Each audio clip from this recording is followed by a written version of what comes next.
We had just moved to Colorado. It was day 2 in this brand new, huge house. I was 5 years old. So what did that mean to a 5-year-old? That I was ready to play. My brother invited me to play a game of tag by stealing my blanket. And so I went and I started chasing and screaming and fighting. And I was running and I was dodging the boxes and I was going.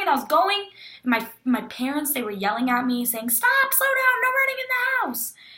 And I said, "No, Mighty, you stole my blanket." My mom's cooking dinner. My dad's helping with math homework with the other siblings. And so I was free.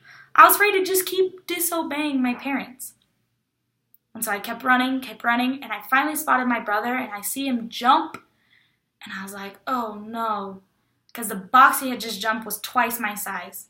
Let's remember that my brother, he's like twice my size. He's way more athletic than me, but he's my challenger, so I had to beat him out.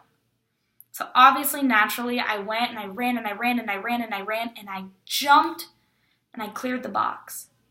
Went over it, hurdled it, landed, and then I slid for home base. No, I wasn't playing a game of baseball. I was playing in my new home with new carpet, and I had skidded face first, not into home base, but a ceramic pot.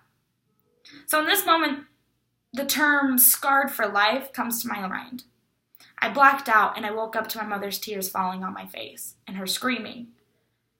And I looked at her, and I said, "Mom, I have a ladybug on my face," because all I saw right here was red. And all of a sudden, she starts explaining to me that it wasn't a ladybug. And then all of a sudden, I hear her stopping. And then all of a sudden, I start to fall back asleep. And I blacked out again.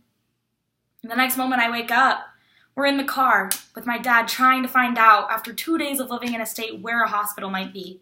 I hear him asking people on the road. I hear him trying to get directions, trying to understand. I remember sitting at a red light for about what seemed 20 minutes with my mom coddling me in her arms and with my face just open, blood everywhere. And then I blacked out again. The next thing I remember was waking up with billions of doctors and nurses and the smell of bubble gum, them trying to explain what had happened to me.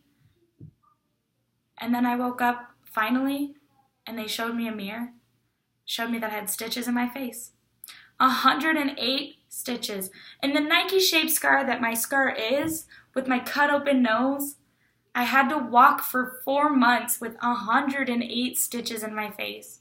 And then for the rest of my life, I had to walk with my scar. So if there's anything I learned from this story, was don't run in your house.